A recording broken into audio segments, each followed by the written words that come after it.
Assalamualaikum warahmatullahi wabarakatuh.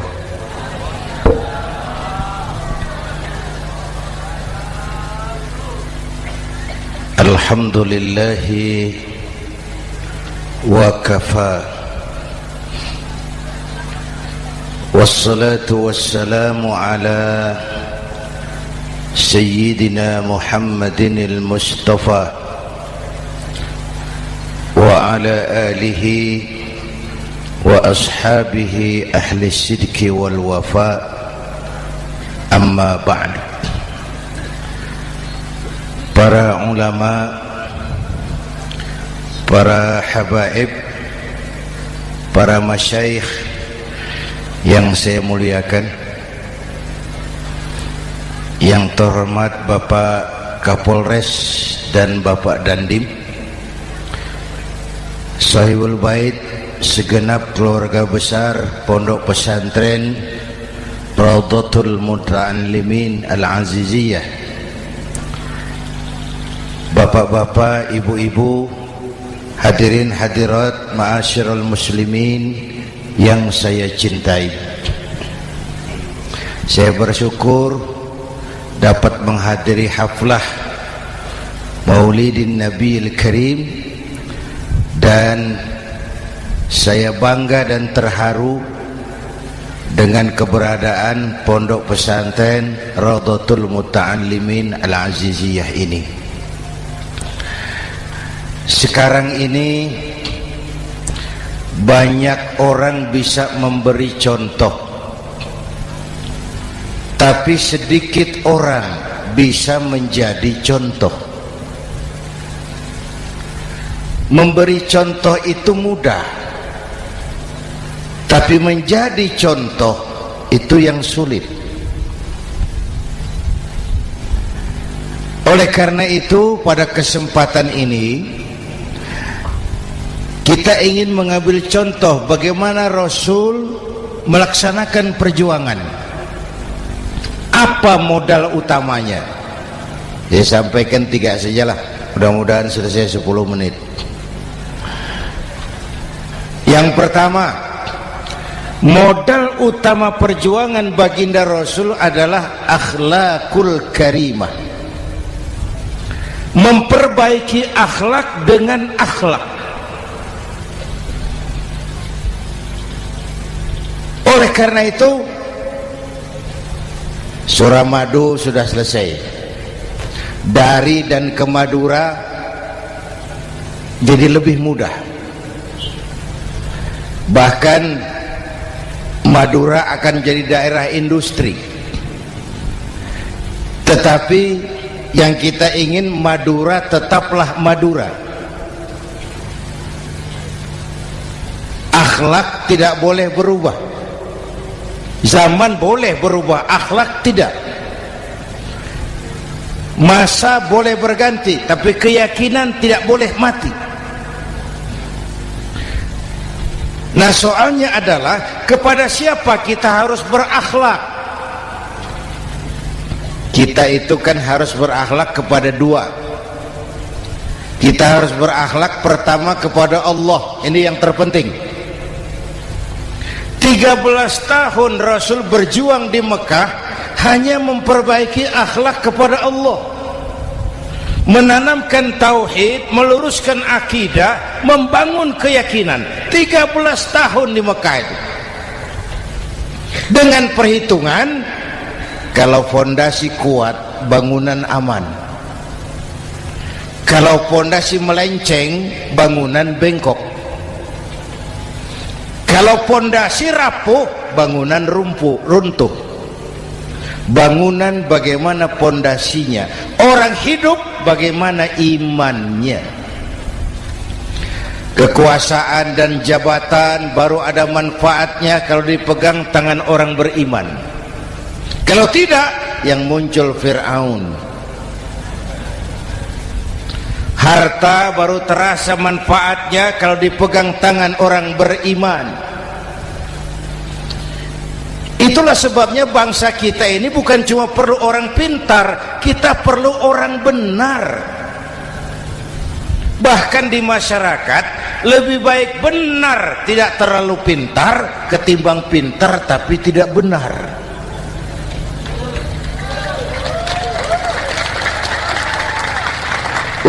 Kalau sudah pintar tidak benar, rusak rakyat itu Pak. Disuruh ngurus beras malah nimbun beras. Ya, disuruh ngurus laut jadi bajak laut. Disuruh ngurus hukum, bikin hukum seperti pisau, tajam ke bawah, tumpul ke atas. Kalau yang kecil salah, hukum cepat-cepat ditegakkan. Yang besar salah, diam pura-pura tidak mengerti. Itu yang melukai rasa keadilan.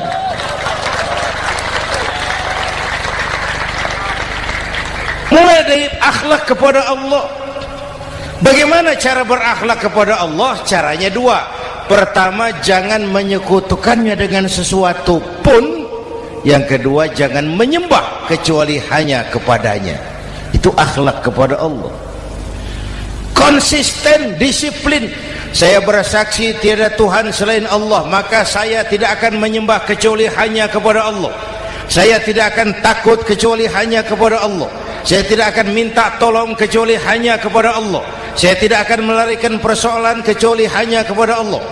Saya bersaksi Nabi Muhammad utusan Allah, Nabi terakhir. Tidak ada Nabi sesudah Nabi Muhammad. Harga mati, titik. Disiplin. Ada yang mengaku jadi Nabi, wajib tidak percaya. Disiplin. Sekarang ini kan bangsa kita disiplinnya lemah. Korupsi agak sulit diberantas karena pejabat kita takut atasan tapi nggak takut Tuhan.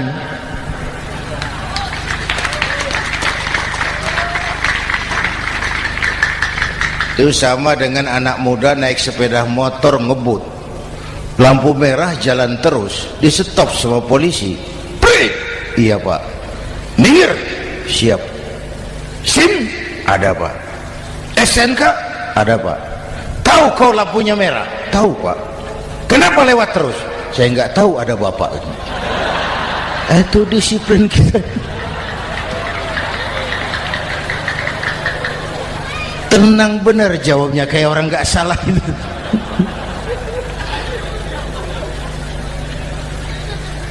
Iman.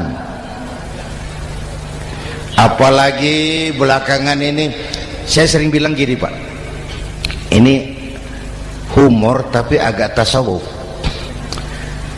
Orang yang paling tenang hidupnya itu tukang parkir. Coba lihat tukang parkir, walaupun mobil banyak, mereknya bagus-bagus, tidak pernah sombong. Benar ini, tenang. Nanti mobil pergi satu demi satu, habis sama sekali, dia tidak sedih. Tenang. Mobil banyak tidak sombong, mobil habis tidak sedih. Apa rahasianya? Ternyata, nih tasawufnya di sini. Tukang parkir tidak merasa memiliki, tapi merasa dititipi. Wah, itu. Siapa saja yang merasa memiliki, bersiaplah kehilangan, dan itu menyakitkan. Tapi kalau merasa dititipi, jabatan, harta, anak, istri, semua titipan, hiduplah seperti tukang parkir. Pertama, titipan tidak boleh bikin kita sombong. Dititipi kok sombong, tidak pantas. Ya, Pak Zainuddin titip mobil ya, silakan. Yang punya mobil pergi, saya peteteng. Tidak pantas dititipi kok sombong. Ada orang dititipi jabatan oleh Allah, sombong. Dititipi sombong. Ada enggak pejabat sombong? Ada, namanya Fir'aun. Itu pejabat-pejabat sombong anak buah Fir'aun semua. Dititipi harta oleh Allah, jadi orang kaya, sombong. Sama tetangga tidak mau kenal, orang lain kecil semua, jalan tidak injak tanah. kuntilanak. Yang kedua penting, titipan harus dijaga baik-baik. Kalau tidak, yang nitip marah.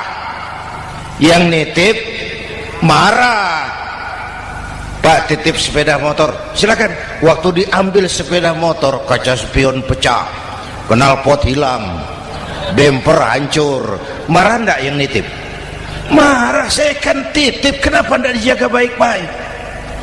Dititipi harta oleh Allah jadi orang kaya supaya bangun pesantren, bela yatim, santuni yang lemah. Pelitnya 17 setan. Yang nitip marah. Dititipi jabatan oleh Allah isinya korupsi saja, yang nitip marah. Nah, saya mau kasih lihat sekarang. Allah titip Indonesia. Allah titip Indonesia.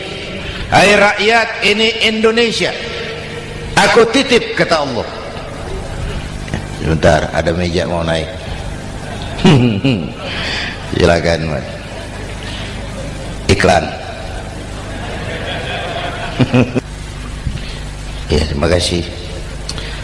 Jangan disangka kalau disediakan air teh pidatonya jadi lama. Dekorasi ini kok. Sampai mana tadi? Hai rakyat, ini Indonesia, aku titip, kata Allah. Ini negara besar dan kaya. Titipan ini ditebus dengan keringat, air mata, darah, dan nyawa. Ini bedanya. Malaysia memang merdeka, tapi diberi Inggris. Singapura merdeka, diberi Inggris. Indonesia merdeka, keringat, air mata, darah, dan nyawa. Ini negara aku titip, kata Allah. Ini negara besar dan kaya. Buminya subur. Di atas perut buminya segala tanaman hidup. Di bawah perut buminya ada gas, minyak, batu bara. Lautnya kaya, hutannya kaya. Kekayaan negeri ini harus digunakan bagi sebesar-besar kemakmuran rakyat. Itu amanat konstitusi. Disalahgunakan, dikorupsi, yang nitip marah. Yang nitip marah. Kalau dia marah, dia suruh makhluknya yang lain negur. Siapa? Merapi, Bromo, anak Krakatau. Itu Merapi demo, Pak. Kalau kita rakyat demo, anak buahnya Pak Danres turun. Tapi kalau Merapi demo, siapa yang mau ngatasi? Mbah Marijan. Selesai.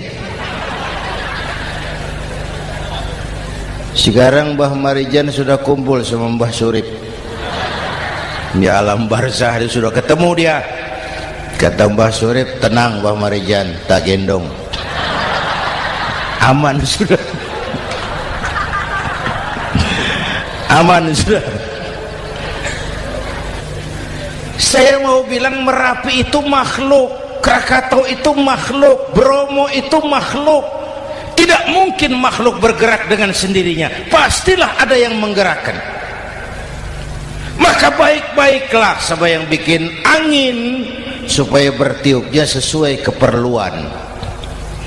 Baik-baik dengan yang bikin air supaya datangnya sesuai kebutuhan. Baik-baik sama yang bikin gunung supaya meletusnya pelan-pelan.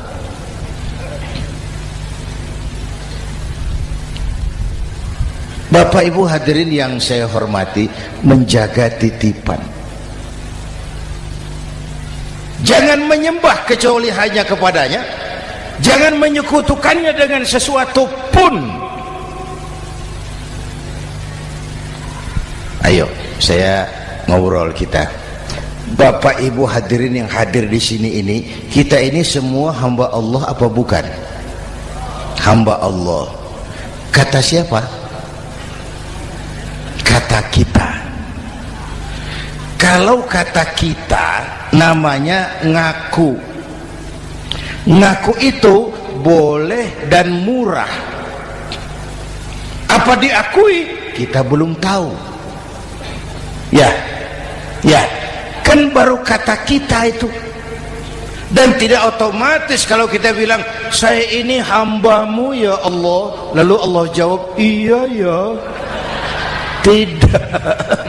Tidak, wong itu kan kata kita. Saya hamba Allah, kata saya. Berapa banyak orang perbuatannya, ucapannya berkata saya hamba Allah, perbuatannya menyatakan dia hamba setan, hamba nafsu, hamba dunia, budak jabatan. Tidak sesuai ucapan dengan perbuatan. Jadi hamba Allah tuh nggak mudah, digojlok, diuji. Coba lihat, yang jelas diakui sebagai hamba itu baru satu yang kita peringati ini, baginda Nabi. Allah mengakui kapan? Waktu menceritakan Isra dan Mi'raj. Apa yang dipakai kalimat? Subhanallazi asra bi'abdih. Maha suci Allah yang telah menjalankan hambanya. Hambanya. Muhammad itu hambaku, aku jalankan dia. Allah mengakui. Kapan kalimat ini turun? Setelah Nabi digojlok, ditempa, digembleng, diuji, difitnah, dicaci maki, dilontari kotoran unta, sahabat-sahabatnya dibantai. Lolos, Muhammad betul-betul hambaku. Ayo Isra Muhammad. Subhanallazi asra bi'abdi, hambaku. Jadi kalau mau jadi hamba Allah ya diuji, digojlok, digembleng. Nah, mari kita lihat kehambaan baginda Nabi. Orang yang paling bersih hatinya Rasulullah. Orang yang paling baik akhlaknya Rasulullah. Orang yang dosanya sudah mendapat jaminan ampun Rasulullah. Tapi Rasulullah kalau sholat malam bengkak kakinya karena rajin sujud. Hati bersih, akhlak terbaik, dosa sudah diampuni. Tapi kalau sholat malam kakinya bengkak karena rajin sujud. Saya tahu di sini juga banyak yang kakinya bengkak. Cuma urusannya apa? Itu urusan masing-masing. Pada tingkat seperti itu Rasulullah, saya perlu Allah, saya perlu Allah, saya perlu Allah. Yang 100 tahun kita bangun selesai oleh gempa 3 menit. Ya. Yang 100 tahun kita bangun ternyata selesai oleh gempa 3 menit. Kita perlu Allah, kita perlu Allah. Makanya musibah itu kan kalau menimpa orang baik-baik namanya ujian. Kalau menimpa orang setengah baik itu paru-paru yang bikin malaikat bingung. Sholat rajin, maksiat tekun, baca Quran mau, fitnah orang hobi, ngaji nyolong jalan terus. Untung di sini nggak ada yang begitu. Di Jakarta banyak. Di sini insya Allah sama. Jakarta. Orang separuh-separuh seperti itu kalau dapat musibah itu namanya teguran, bukan ujian. Kenapa ditegur? Lalai. Nah, kalau orang jahat dapat musibah itu namanya persekot. Uang muka tanda jadi. Kontannya nanti di akhirat. Kalau diuji bukan saja harus sabar tapi harus lulus. Kalau ditegur, introspeksi, perbaiki yang kurang, kurangi yang memang berlebihan. Bertali-tali, bersambung-sambung musibah ini, dan musibah kalau datang tidak pernah memilih, tidak pernah memilih. Bapak Ibu hadirin yang saya muliakan, jadi mari yang pertama jaga akhlak kita kepada Allah. Jangan menyekutukannya dengan sesuatu pun, jangan menyembah kecuali hanya kepadanya.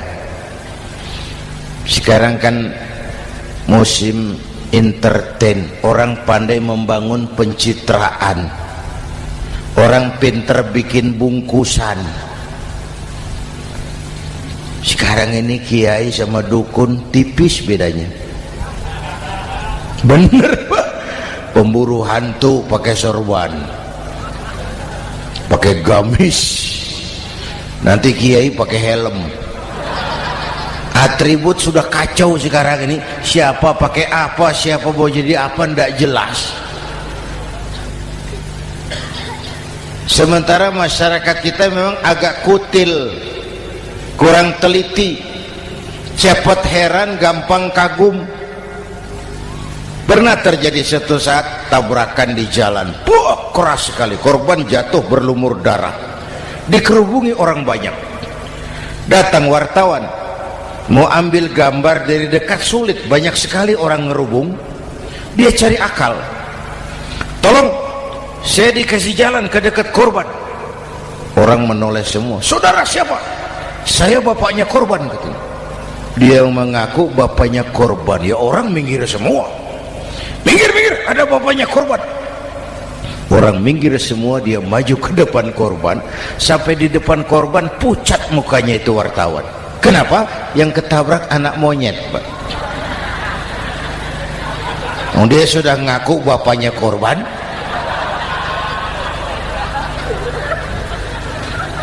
Ini cerita pendek tapi pesannya dalam. Kalau belum kenal benar jangan cepat-cepat ngakui. Ya, rakyat harus cerdas sekarang ini. Emas pasti kuning, benar itu? Apa semua yang kuning pasti emas? udah cerdas lah itu, udah cerdas lah itu. Hati-hati, ini zaman pencitraan. Orang pandai bikin bungkusan. Oleh karena itu kita juga harus punya filter supaya tidak hanyut oleh kedangkalan-kedangkalan pencitraan itu. Satu itu akhlak kepada Allah. Yang kedua, kepada siapa kita berakhlak? Kepada sesama manusia.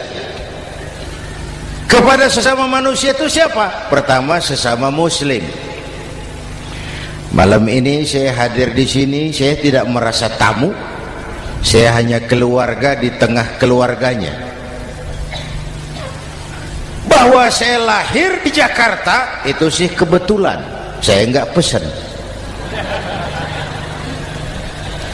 Yang kita tidak pesan jangan diributkan. Oh, kita enggak pesan.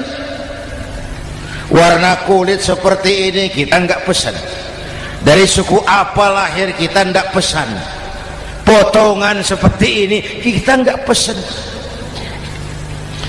Islam membebaskan manusia dari ras diskriminasi. Pada waktu yang bersamaan Islam mengangkat harkat, derajat, martabat kaum wanita. Ini kasihan dari tadi nggak diajak ngomong nih. Pada waktu yang bersamaan Islam mengangkat harkat, derajat, martabat kaum wanita. Tuh, ibu-ibu mestinya lebih terima kasih sama Rasulullah. Sebelum Rasulullah datang, nasib perempuan menyedihkan, dilecehkan, harganya murah. Sebelum Rasulullah datang, murah. Sebelum Rasulullah datang, murah. Coba lihat wanita sebelum Islam, sedih, dilahirkan hanya untuk melahirkan, alat pemuas nafsu. Kalaupun berperan, peranannya cuma segitiga, dapur sumur kasur, kasur sumur dapur. putar-putar di situ saja, tidak usah di Arab, dunia. Di Jawa, raja-raja Jawa sebelum kenal Islam seenaknya ngumpuli perempuan kan, selirnya yang 30, 50. Sultan-sultan di Turki piara harem ratusan orang perempuan. Kaisar terakhir dinasti Ming Cina bangun istana 1000 kamar, istrinya 1000. Innalillahi wa inna ilaihi. Itu saya coba pikir, raja kalau istrinya 1000, kapan pakai kolor itu raja?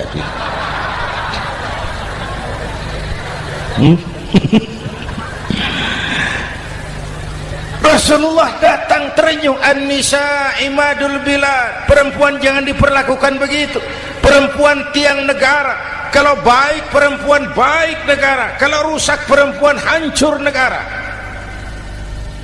Waktu ditanya, ya Rasul, siapa yang paling harus saya taati di dunia? Ibumu. Setelah itu siapa lagi? Ibumu. Setelah itu siapa lagi? Ibumu. Setelah itu siapa lagi? Bapakmu.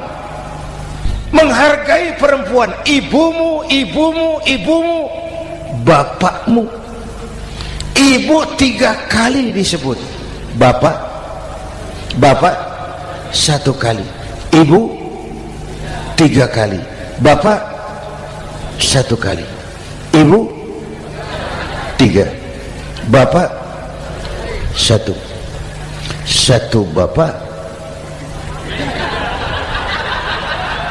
Gimana sih ngitungnya jadi kerok begini?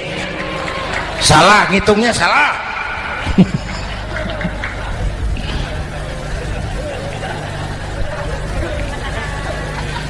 Lalu dicairkan kehidupan kemasyarakatan di masjid. Masya Allah, masjid itu pendidikan demokrasi betul. Pertama, siapapun masuk masjid copot sandal, buka sepatu. Benar itu? Ini masyarakat yang mau kita bangun. Tidak ada warga negara kelas 1, semua sama. Lurah masuk masjid buka sepatu, rah.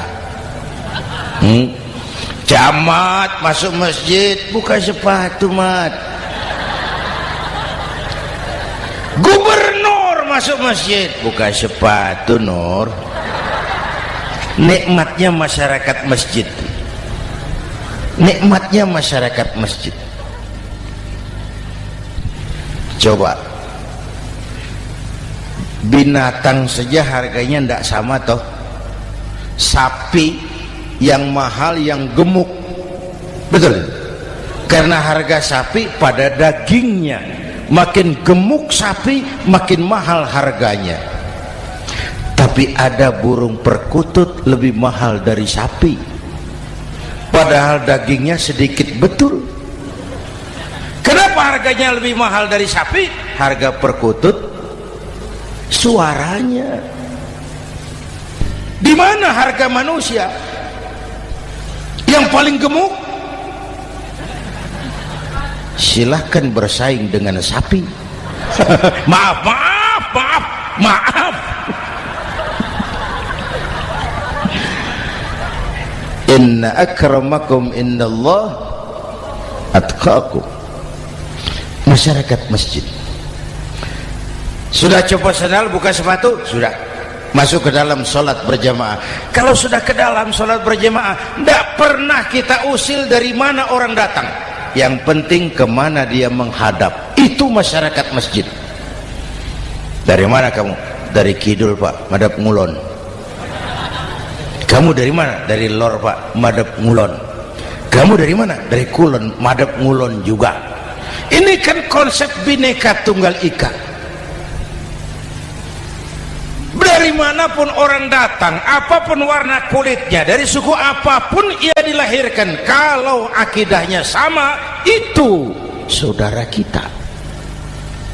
Lalu sholat berjamaah. Apa itu? Hidup bermasyarakat, berbangsa dan bernegara. Harus ada imam, harus ada makmum. Kenapa? Ini saya harus agak hati-hati ya, pakai sarung angin ini.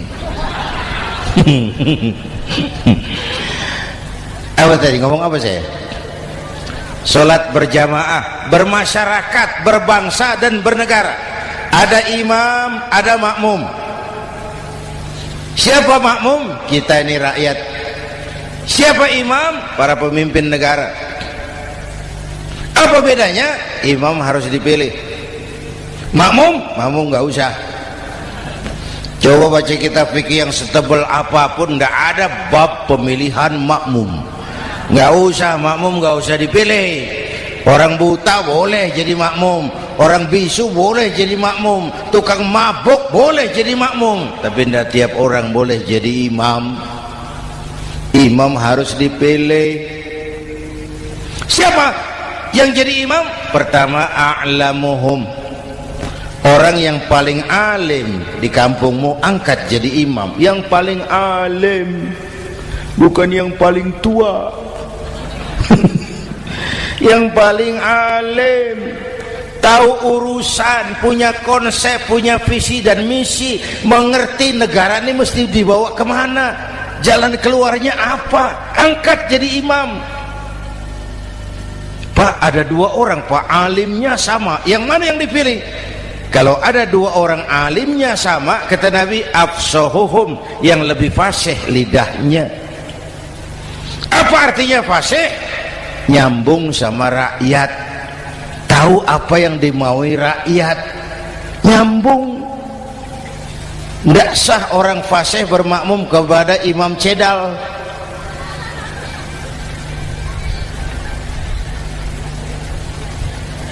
Kenapa Bu? Nyambung. Capek kalau punya imam gak nyambung sama makmum. Makanya kalau sudah jadi imam, pesan Nabi apa? Idza amma ahadukumun nasa falyukhaffif. Kalau kamu jadi imam, ringankan sholat kamu, jangan terlalu panjang. Itu makmum tidak sama kekuatannya. Ada yang tua renta, diri saja sudah gemetar. Ada makmum yang punya darah tinggi, kalau sujud lama kepalanya sakit. Ada makmum yang sudah janji habis sholat mau terima uang. Jangan kalau sudah jadi imam di kota, sholat isya berjamaah, rakaat pertama selesai Fatihah, Yasin, bubar makmum itu.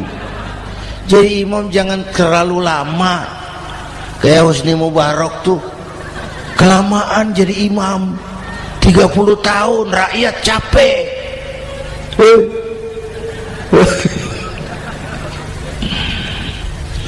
Bapak Ibu hadirin yang saya hormati, nah masyarakat Islam ini loyal, taat, setia. Kapan? Kalau imamnya benar.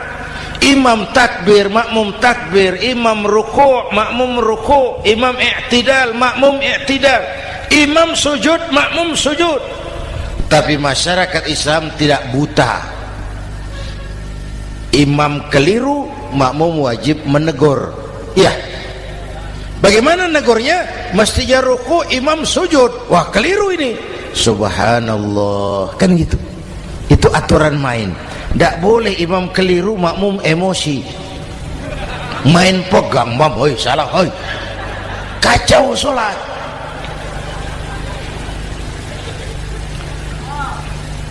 Imam buang angin, apa makmum lalu berkata, demi kesetiaan saya kepada imam, imam buang angin, saya lebih keras lagi. Goblok.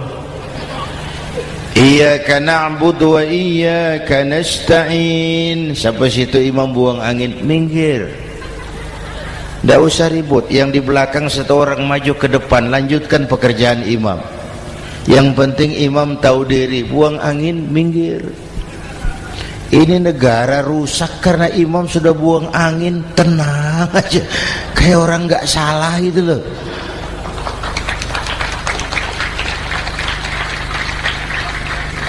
Selesai sholat dikasih tahu, imam tadi buang angin ya sedikit. Apa kalau nggak sedikit lalu nggak rusak sholat itu? Nah, dalam berjaga akhlak kepada sesama, ayo kita jaga kesatuan, persatuan, kerukunan, kekompakan. Ini pesantren Raudhatul Muta'allimin Al-Aziziyah, ini aset kita.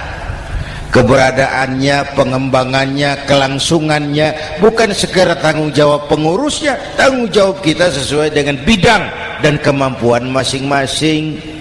Yang punya jabatan bantu dengan wewenangnya, yang punya harta bantu dengan uangnya, yang punya tenaga bantu dengan tenaganya, yang bisa doa bantu dengan doanya, yang tidak bisa apa-apa bantu dengan diam. Diam saja lumayan loh itu membantu. Bapak Ibu hadirin yang saya hormati, saya ingat almarhum Panglima Besar Sudirman pernah bilang, kamu itu kalau mau menang harus kuat, kalau mau kuat harus bersatu, kalau mau bersatu hidupkan semangat silaturahmi. Mau menang harus kuat, mau kuat harus bersatu, mau bersatu hidupkan silaturahmi. Bapak Ibu hadirin, rukun antar umat seagama. Beda pendapat boleh, marah jangan. Kalau di Jakarta kan sekarang lagi musim apa itu wahabi yang bid'ah, sedikit bid'ah itu. Saya sih bilang yang suka tahlil bagus, terusin. Yang nggak suka tahlil nggak apa-apa, tapi jangan mencaci maki yang suka tahlil. Orang yang mabuk masih banyak kok yang tahlil dicaci maki. Kita nih seperti orang kurang kerjaan. Waktu guru saya Hadratul Mukarram Ki Haji Dr. Idham Khalid wafat, saya ajak orang baca Fatihah. Selesai, saya lagi duduk di belakang, seorang pengusaha nemui saya, Kiai, kenapa? Saya coba ingin kepastian. Apa?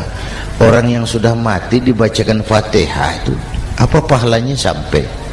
Saya bilang gini, Mas, kamu kalau nggak percaya mati aja dulu. Saya bacain Fatihah, tunggu di sono. Kalau nggak nyampe balik lagi nggak apa-apa.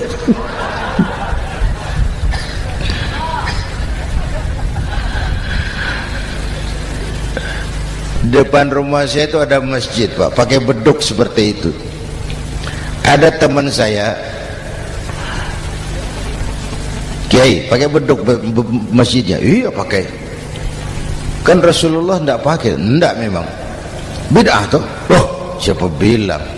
Beduk itu bukan agama, itu budaya, tanda masuk waktu. Bukan manggil orang sholat. Manggil orang sholat pakai azan. Tanda masuk waktu, itu hebatnya Wali Songo, pakai beduk. Kalau nggak mau pakai beduk boleh, teriak-teriak juga boleh. Pogreb, boleh.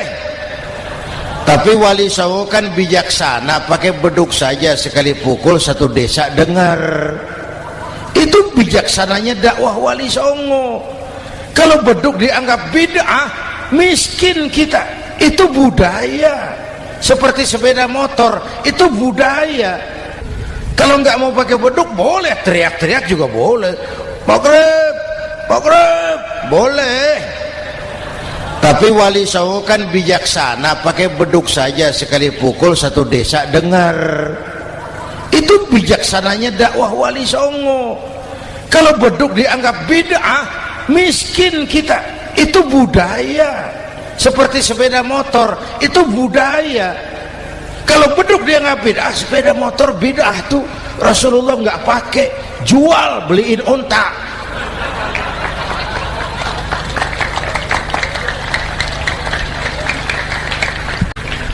Ayo cari persamaan, jangan memperbesar perbedaan. Hormati pendapat orang kalau pendapat kita juga ingin dihormati. Kasus Ahmadiyah meledak lagi di Cikesik, Banten. Lalu pendekar-pendekar HAM menganggap itu tirani, mengganggu kebebasan beragama. Dia lupa bahwa Ahmadiyah masalahnya bukan kebebasan beragama, tapi penodaan terhadap agama. Kalau kebebasan beragama sih umat Islam welcome. Orang mau Hindu, mau Buddha, mau Kristen bebas memilih agamanya masing-masing. Tapi ini kan Ahmadiyah lain, ngakunya Islam tapi ada nabi lagi sesudah Nabi Muhammad, namanya Mirza Ghulam Ahmad, asal dari India. Saudara hadirin yang saya hormati, ini yang prinsip penodaan terhadap agama. Kalau nggak ngaku Islam nggak masalah. Supaya mau aman caranya cuma dua, Ahmadiyah jadi agama sendiri, karena Malaysia sudah melarang, Brunei sudah, Rabithah Alam Islami menyatakan aliran sesat, Saudi Arabia melarang pengikut Ahmadiyah pergi bikin haji, dia dianggap non muslim. Cuma memang pemerintah kita nggak tegas. Kalau dari dulu dinyatakan dilarang, nggak akan ada lagi kasus-kasus seperti itu.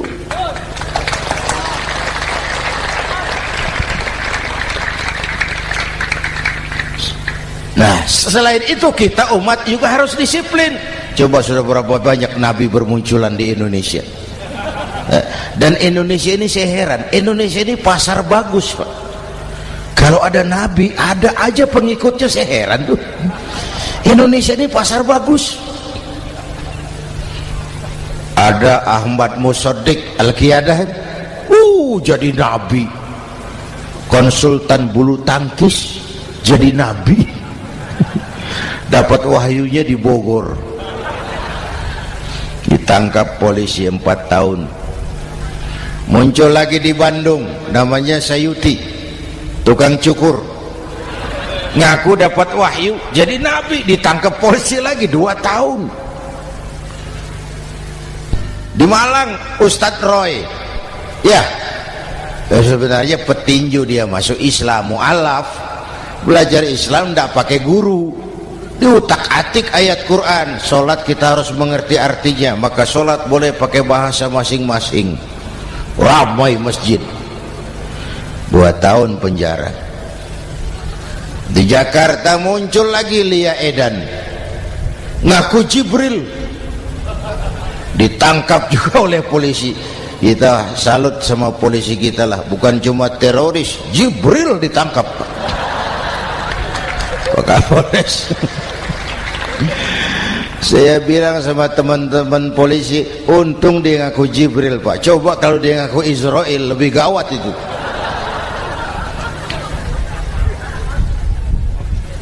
Yang parah, antara Cirebon Losari, dia perbatasan Jawa Tengah Jawa Barat, pernah muncul agama baru namanya agama Jasun, agama Jawa Sunda, agama Jasun Jawa Sunda. Yang jadi nabi Tugimin. La haula wala quwata. Saya bilang ini jangan jadi nabi, jadi kiai juga nggak angker ini. Al Mukarram Bapak Kiai Tugimin, nggak enak. Yang lebih ndak enak selawatannya loh itu. Kalau kita kan tadi nikmat tuh, ya Habibi ya Muhammad, nikmat rasanya itu. Coba ganti sama yang tadi, wah enggak, ya Habibi ya Tugimin, nggak enak itu, Pak. Jadi umat Islam itu sangat menghormati orang lain agama. Soal agama orang lain, lakum dinukum, awas hati-hati kalimatnya. Kita menghormati orang lain agama. Soal agama orang lain, lakum dinukum, kita memang yakin cuma Islam agama yang benar, tapi bukan berarti kita boleh menghina agama orang lain. Kenapa? Kalau agama kita yang dihina, kita kan sakit hati. Orang lain sama dong.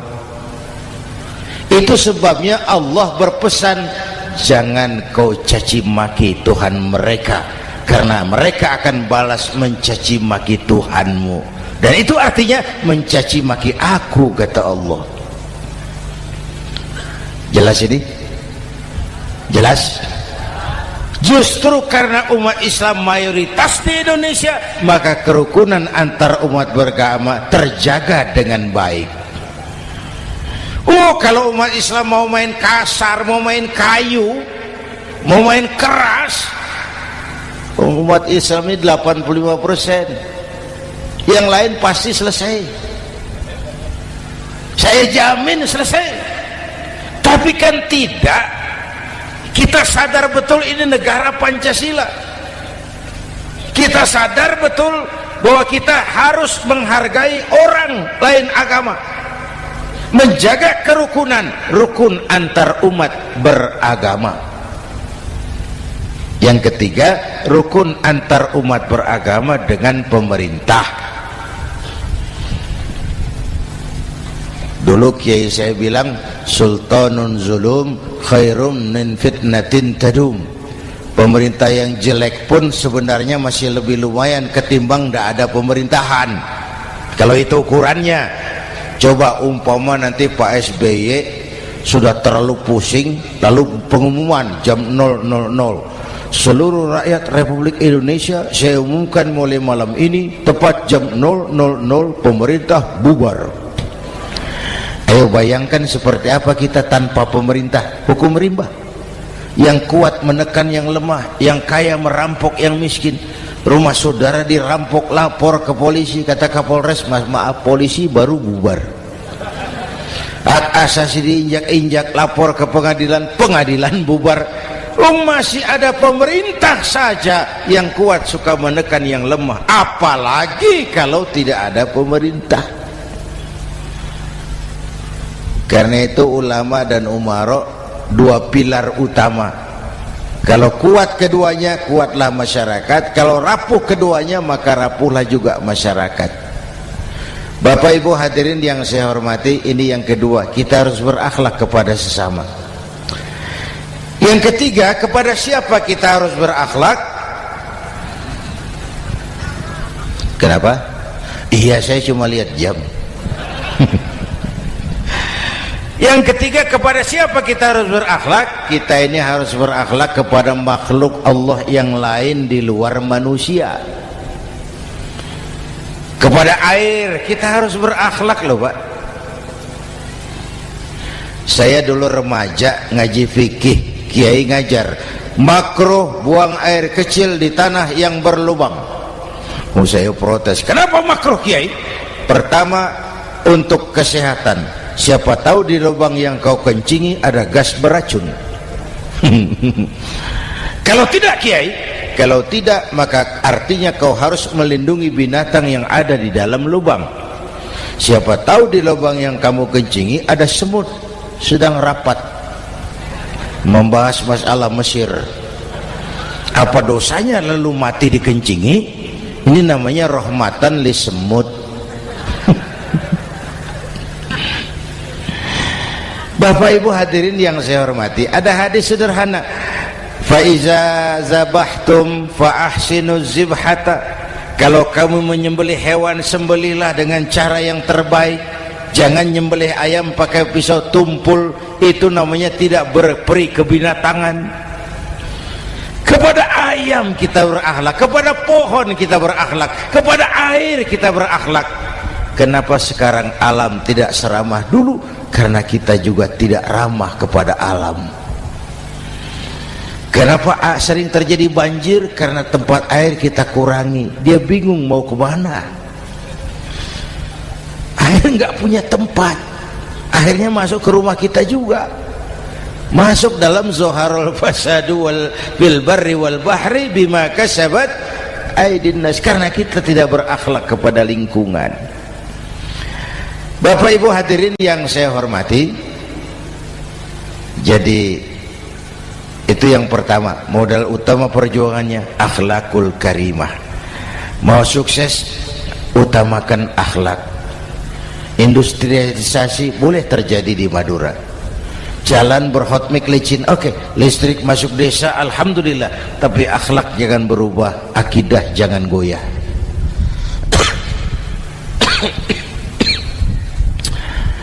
Teknologi tidak bahaya, yang bahaya orang yang menggunakannya. Wayang itu yang namanya cepot, itu bisa selawat badar kalau yang megang Anom Suroto. Cepot bisa selawat badar kalau yang megang Anom Suroto. Wayang bagaimana dalangnya, teknologi bagaimana orang yang menggunakannya. Satu. Yang kedua, yang kita contoh dari baginda Rasul, beliau itu sejak kecil tidak dimanjakan, Pak. Lahir ke dunia tidak sempat melihat wajah bapak. Umur 6 tahun ditinggal ibu.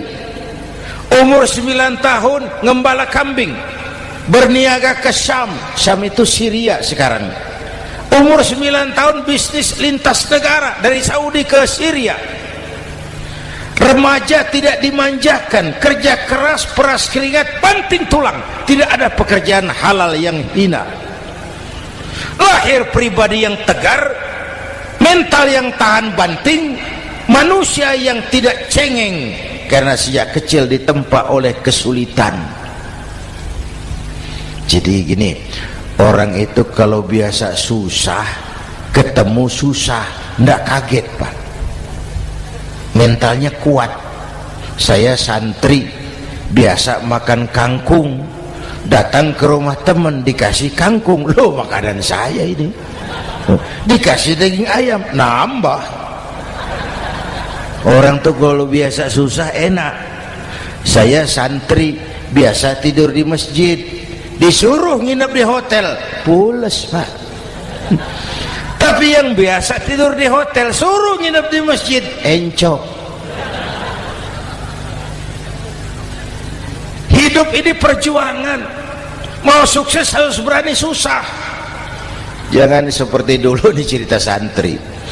Ada santri beternak lebah, ambil madunya itu. Satu hari dia mau periksa sarang lebah, naik ke pohon pakai tangga, pakai sarung biasanya santri. Dia lupa tidak pakai celana dalam. Naik pohon periksa, entah bagaimana terpegang sarang lebah itu, berhamburan lebahnya keluar. Salah satu masuk ke sarungnya, tergigitlah Al-Mukarramnya itu. Dia menjerit, aduh, jatuh berguling ke bawah. Sudah lama jatuh, dia buka sarungnya, dia lihat bengkak. Karena bengkak kan jadi besar, senang juga dia. Dia berdoa, ya Allah, hilangkan sakitnya, biarlah bengkaknya.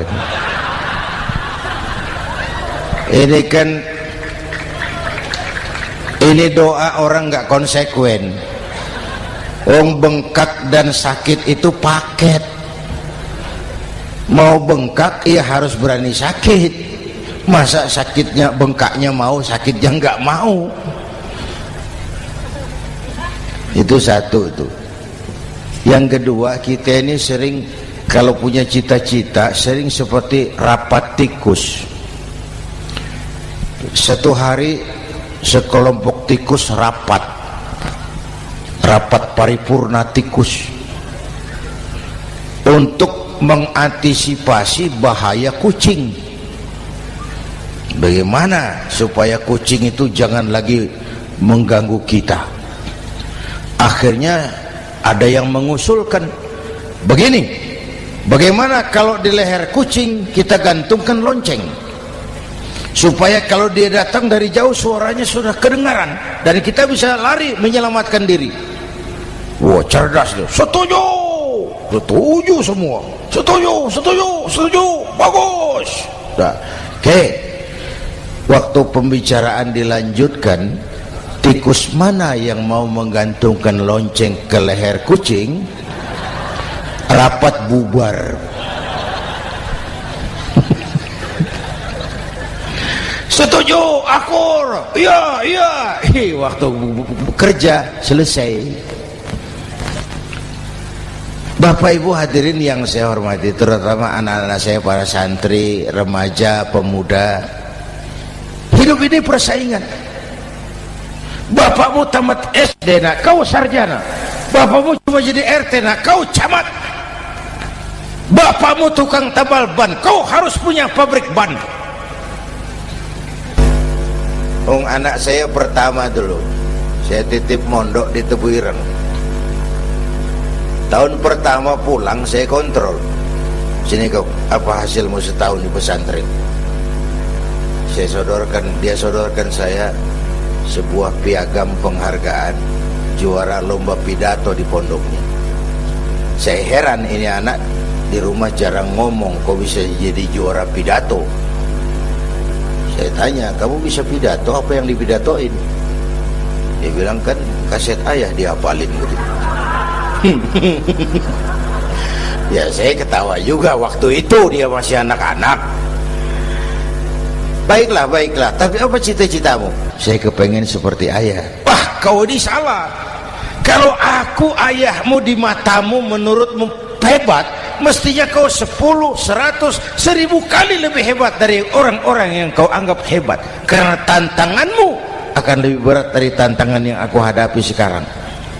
Kalau kau sama dengan aku, kau ditinggalkan zaman karena kau tidak mampu menjawab tantangan zamanmu. Bapak Ibu hadirin yang saya hormati, persaingan tajam, tantangan makin berat. Oleh karena itu diperlukan semangat yang dicontohkan Nabi. Kerja keras, peras keringat, banting tulang. Tidak ada pekerjaan halal yang hina.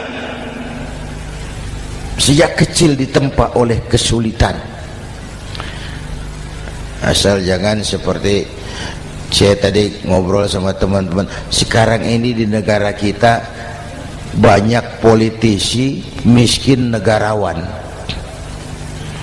Pejabat-pejabat kadang-kadang kalau ngelihat rakyat tuh komentarnya nggak berpihak kepada rakyat. Saya ingat waktu Mentawai dihantam gempa, Nias hancur, infrastruktur hancur, rumah rakyat luluh lantak. Ketua DPR Pak Marzuki Ali bilang, bagaimana itu rakyat? Ya itu resikonya punya rumah di pinggir laut. Waduh, ini bukan komentar pemimpin, rakyat lagi susah kok dibilang kayak gitu. Saya prihatin dengan ucapan kayak gitu. Waktu cabai 100.000, di sini berapa sekarang? Sama ya. Waktu cabai mahal, ada pejabat bilang, rakyat suruh nanam cabai aja di halaman rumahnya. Ini kan gak solutif dan gak cerdas. Cabai naik, rakyat suruh nanam cabai. Nanti beras naik, rakyat suruh nanam padi. Yang saya khawatir kalau telur mahal, apa rakyat suruh betelur gitu? Ini kan gak cerdas dan gak solutif. Bapak Ibu hadirin yang saya hormati, apalagi tadi sudah saya bilang di awal, kita ini bangsa yang ditempa oleh kesulitan. Mau merdeka saja dengan keringat, air mata, darah dan nyawa. Kita tidak boleh cengeng menghadapi kesulitan ini. Tegar, tahan uji, tahan banting, dan seterusnya. Itu hal yang kedua. Yang ketiga, terakhir, Rasulullah itu sosok yang ibadahnya luar biasa. Tadi sudah saya jelaskan sebagian. Ibadahnya luar biasa. Ayo kita bantu keamanan negeri kita ini. Dengan apa? Istighfar. Wa ma kana Allahu mu'adzibahum wa hum yastaghfirun. Allah tidak akan turunkan bencana selagi di tengah mereka masih banyak orang-orang yang istighfar. Rasulullah yang dosanya sudah diampuni sehari 100 kali istighfar. Ayo kita ngobrol ini. Pak, saya ini, Zainuddin ini, kalau mengharap masuk surga dengan amal yang saya kerjakan sendiri, rasa-rasanya tipis harapan. Bener. Sholat saya berapa banyak saya tahu. Sedekah saya berapa duit saya tahu. Dosa saya berapa banyak saya tahu. Lalu saya baca sejarah. Nabi Adam dosanya 1, makan buah khuldi, dikeluarkan dari surga. Nabi Adam dosanya 1, dikeluarin. Kita dosanya banyak, kepengen masuk. Ini enggak nyambung ini. Nabi Adam dosanya 1, dikeluarin dari surga. Kita dosanya banyak, kepengen masuk. Enggak nyambung. Apa yang bikin saya besar hati? Apa yang bikin saya optimis? Ada dua, Pak. Pertama yang disebut rahmat Allah, yang kedua disebut syafaat Rasulullah. Dua itu, Pak. Oh, kalau kita ini insya Allah nanti sampai ke surga, amin, amin. Kalau kita ini sampai ke surga, Pak, saya jamin itu bukan karena amal kita, itu karena rahmatnya Allah. Ndaklah seberapa banyak sih amalan kita mau menggapai surga. Kalau bukan karena rahmatnya Allah, sulit sampai ke sana. Hei manusia, dosamu besar, tapi lihat rahmatku lebih besar. Hei manusia, salahmu banyak, tapi ampunanku lebih banyak. Kau nangis di hadapanku, aku senyum melihatmu. Kau berjalan menujuku, aku berlari menyambutmu. Istighfarnya sehari 100. Lalu ada hadis qudsi, inni la ahammu bi'adzabi ibadi. Kadang-kadang aku pengen turunkan azab, bencana kepada manusia, tapi ketika aku melihat 3 perkara, murkaku surut, bencana aku tarik kembali. Coba perhatikan hadis kursi ini. Allah mau marah hendak jadi, bencana ditarik, musibah diangkat. Kenapa? Ada yang meredam murka Allah. Allah enggak jadi marah. Siapa? Pertama, suyukhan rukka. Aku lihat orang-orang tua tengah malam sujud sambil berlinang air mata, nangis di hadapan Allah. Itu kita hutang jasa loh, Pak, sama orang-orang yang tengah malam sujud nangis di hadapan Allah.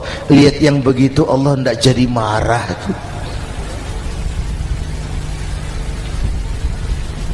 Saya tahu bapak-bapak ini, ibu-ibu kan suaminya sering bangun tengah malam ya, Bu.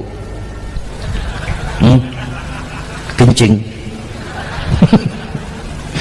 Bikin bingung malaikat. Sudah mau ditulis tahajud, kencing doang. Kata malaikat, sialan, hampir salah tulis.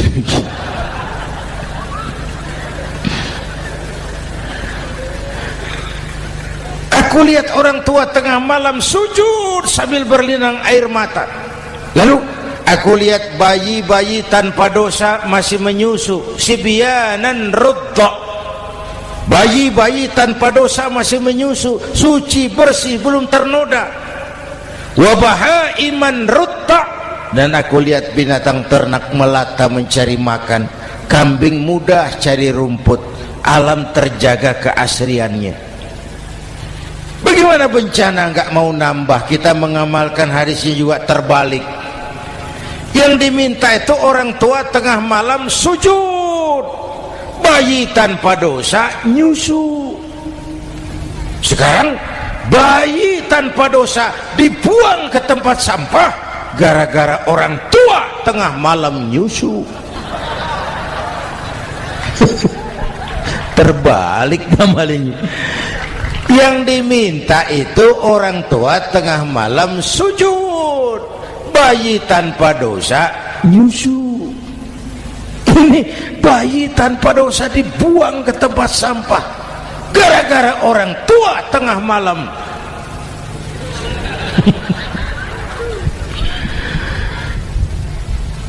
Bapak Ibu hadirin yang saya hormati, rahmat Allah kita perlu.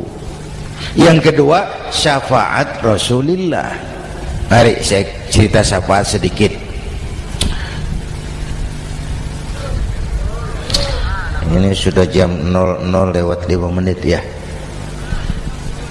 Ini kalau hitungan Indonesia ini sudah ganti hari. Jadi inilah ceramah terpanjang di dunia. Bayangkan saya pidato dari hari Selasa sampai hari Rabu.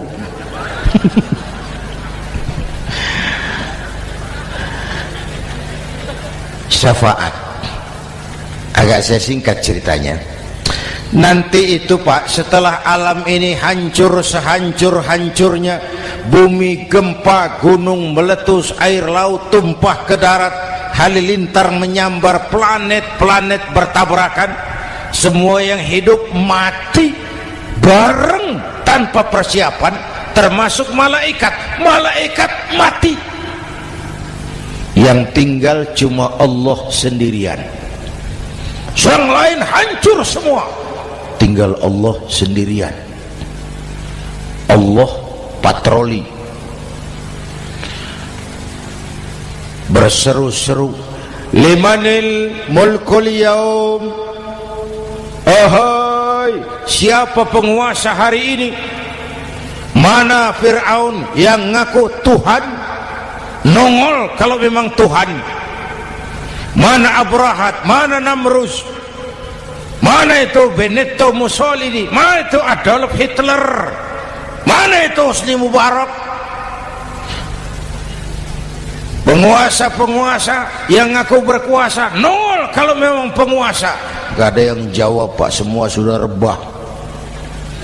Allah lalu berkata, la ilaha illa ana. Ternyata tidak ada Tuhan lain selain aku. Allah sombong waktu itu. Kalau Allah sombong itu pantas. Hadis qudsi mengajarkan al-kibriya'u libasi, sombong itu pakaianku, kata Allah. Cuma aku yang pantas pakai. Kamu manusia nggak pantas pakai pakaianku, kebesaran. Pakaian Allah mau dipakai, sombong itu pakaian Allah, cuma Allah yang pantas pakai. Nanti itu yang pertama dihidupkan bukan kita, malaikat dihidupkan lebih dulu. Tiupan pertama, malaikat hidup semua, diatur panitia akhirat. Yang nyambut tamu siapa, yang pimpin marawis siapa. Malik siap, sediakan neraka. Aku mau bakar itu bajingan tengik yang waktu di dunia nggak mau sujud, jauh dari ulama, tinggal di masyarakat jadi biang kerok, sama yatim kejam. Sediakan neraka. Baik. Ridwan, iya, sediakan surga. Aku mau balas hamba-hambaku yang waktu di dunia rajin sujud, dekat dan cinta kepada ulama, santun kepada yatim, suka menolong orang yang memerlukan pertolongan. Baik. Jibril, Mikail, iya, ke surga. Untuk apa ya Rabb? Ambil kendaraan bernama Buraq, turun ke alam, cari di mana kubur kekasihku Muhammad, bangunkan dari kuburnya, bawa ke surga. Turun Jibril dan Mikail, cari kubur Nabi. Wong alam sudah hancur-hancuran, jangan cari kuburan, cari bangkalan aja nggak ketemu. Bingung dua-dua. Jibril, sebelah mana kubur Nabi? Nggak tahu Mikail. Lalu dua-duanya sujud mohon pertolongan Allah. Dengan izin Allah terbuka kubur Nabi. Allahumma sholli alaihi wa ala alihi. Bangun dari tidur seperti orang bangun dari kubur seperti orang bangun tidur. Nabi mengusap mata, menoleh ke kanan Jibril, menoleh ke kiri Mikail. Lalu tanya, ayu yaumin hadza ya Jibril? Ini hari apa Jibril? Ini hari apa? Hadza ma wa'ada ar-Rahman. Ini hari yang dijanjikan Allah Muhammad. Ini kiamat. Kiamat Jibril? Kiamat. Jibril, kalau memang ini hari kiamat, aina ummati? Umat saya mana Jibril? Umat saya mana? Allah karim. Belum pernah saya lihat di dunia ada satu pemimpin yang begini besar cintanya kepada umatnya seperti baginda Rasul. Dari dunia sampai akhirat beliau cinta kita. Dari dunia sampai akhirat beliau bela kita. Bangun dari kubur, tahu hari sudah kiamat, yang pertama ditanya, aina ummati? Umat saya mana Jibril? Kita yang ditanya. Kalau saya yang pertama dibangkitkan dari kubur, lain pertanyaannya. Ini hari apa Jibril? Kiamat Zainuddin. Oh, bini saya mana Jibril? Nabi enggak tanya Khadijah wala Fatimah wala Aisyah, aina ummati, umat saya mana Jibril? Umatmu? Iya. Kau manusia pertama yang dibangunkan dari kubur. Yang lain masih dikubur. Oh. Lalu kita ke surga Muhammad. Perintah Allah, perintah Allah. Sampai di surga seperti orang tidak betah Nabi itu. Resah, gelisah, mondar-mandir, mukanya murung.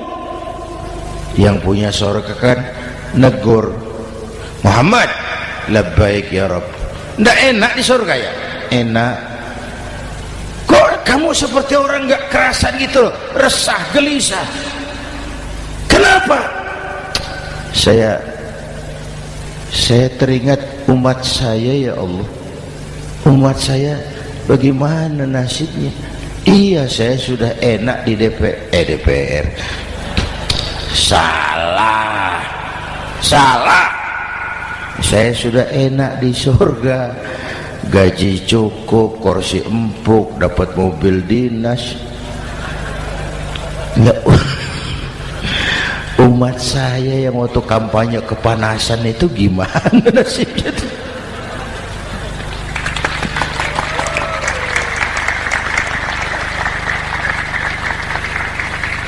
Makanya dulu di Senayan, di depan kantor DPR tuh banyak tukang kaca jualan di situ. Saya bilang itu tukang kaca pintar dagangnya di situ. Pas, maksudnya supaya yang mau berkantor di situ ngaca dulu. Ya, wakil lurah pasti tidak lebih tinggi dari lurahnya. Wakil camat tidak lebih tinggi dari camatnya. Ini kenapa wakil rakyat kok selalu lebih tinggi dari rakyatnya?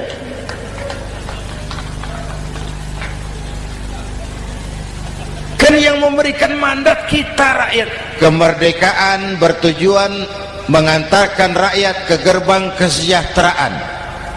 Lalu rakyat mempercayai tugas itu kepada pemerintah dan wakilnya di DPR. Saya percayakan kamu mengantarkan rakyat ke gerbang kesejahteraan. Itu amanat Undang-Undang Dasar. Biasanya yang diantarkan sampainya lebih dulu biasanya. Yang diantar sampai lebih dulu, yang mengantar nyusul, namanya ngantar belakangan. Ini lebih cepat wakil rakyatnya makmur daripada rakyatnya. Yang mau ngantar makmurnya lebih dulu dari yang mau diantar. Yang diantar kelelerahan di jalanan, yang mengantar udah sampai. Jadi bagaimana Muhammad? Saya minta izin mau keluar, tengok saya punya umat. Oke, saya potong ceritanya. Saat manusia dibangkitkan dari kuburnya masing-masing, Masya Allah, Masya Allah, saya nggak sanggup bayangkan jumlah manusia yang hidup di muka bumi sekarang kan 6 miliar. Cina berdua, India 2,5 miliar. Cina 1,5 miliar, India 1 miliar rakyatnya. Berdua sudah 2,5 miliar. Itu kalau kencing bareng banjir besar. Bayangkan manusia dari awal sampai akhir berapa puluh miliar kumpul di padang mahsyar. Subhanallah. Sibuk, panik, bingung mau disidang di hadapan Allah. Sebagian kumpul di pojokan berunding, kita mau disidangi. Terus ayolah kita cari bantuan. Kemana? Adnan Buyung. Begini. Kita ini kan anak cucu Nabi Adam. Pantas dong kita minta tolong sama beliau. Yuk, setuju. Berangkat cari Nabi Adam. Ya Adam, anta abal bashar. Adam, tuan datuknya manusia. Kami cucu kamu, anak turunan kamu mau disidang. Tolong kami Adam, tolong. Kata Nabi Adam, Quraisy mas, rombongan Jawa aku naik mumet lagi sama Nabi Nuh saja. Nuh bilang tidak bisa, saya juga punya masalah, pernah minta obat ditenggelamkan. Ibrahim barangkali, semua Nabi hand up, angkat tangan. Dikala itu yauma la yanfa'u malun wala banun, di mana harta tidak ada lagi artinya, anak-anak tak jadi beban, tiap orang sibuk dengan urusannya sendiri-sendiri. Saat itu ada satu pemimpin, Allahumma salli alaihi wa ala alihi, diizinkan Allah. Dikala semua nabi yang lain angkat tangan hand up, beliau malah ummati ana laha, ta'ali ummati, ta'ali ummati, umatku sini, umatku sini. Beliau memanggil-manggil umatnya. Yang bagaimana yang dipanggil? Ada hadis, inna ummati ya'tuna yaumal qiyamah ghurran muhajjalin min atharil wudu. Umatku besok di akhirat datang menghadap Allah dengan muka bersinar-sinar karena sering wudu. Sering wudu kan sering sujud. Masa cuma wudu tapi enggak sujud? Itu nanti tidak usah mengaku Rasul yang panggil, sini umatku. Tapi kalau muka enggak pernah wudu, enggak pernah sujud, merangkak di depan Nabi, saya umatmu ya Rasul. Kata Nabi, umat saya enggak ada yang kumbal gini. Dikala itu beliau berkenan memberikan syafaat. Syafaat itu saudara-saudara, saya pakai sarung, sobek sedikit, syafaat itu nambeli itu loh. Salat saya kurang sedikit, sedekah saya campur riak sedikit, puasa saya tidak ikhlas sedikit, ditutup dengan syafaat. Saya mau dagang, perlu modal 20 juta, saya punya uang 15 juta, yang 5 juta syafaat. Jadi harus ada modal. Kalau sholat tidak pernah, sedekah tidak pernah, lalu syafaatnya dari mana? Yang dapat tambelan itu yang punya sarung bolong, punya sarung sobek, ditambal dengan syafaat. Lah kalau tidak ada sarung, apa yang mau ditambal? Ya. Nah, mudah-mudahan kita semua mendapat rahmat Allah dan mendapat syafaatnya Rasulullah Sallallahu Alaihi Wasallam. Bapak Ibu hadirin, sudah 7:30 lewat 4 jam. Saya pun kangen, tapi hari sudah larut. Insya Allah lain kesempatan kita jumpa lagi. Terima kasih kepada Al-Mukarramun, para ulama, para habaib, pengasuh pesantren Raudhatul Muta'allimin Al-Aziziyah, dan semua yang hadir. Mudah-mudahan yang saya sampaikan ada manfaatnya. Usikum wa iyaya bitaqwallah. Aqulu qawli hadza fa astaghfirullahal azim li wa lakum. Wassalamu alaikum warahmatullahi wabarakatuh.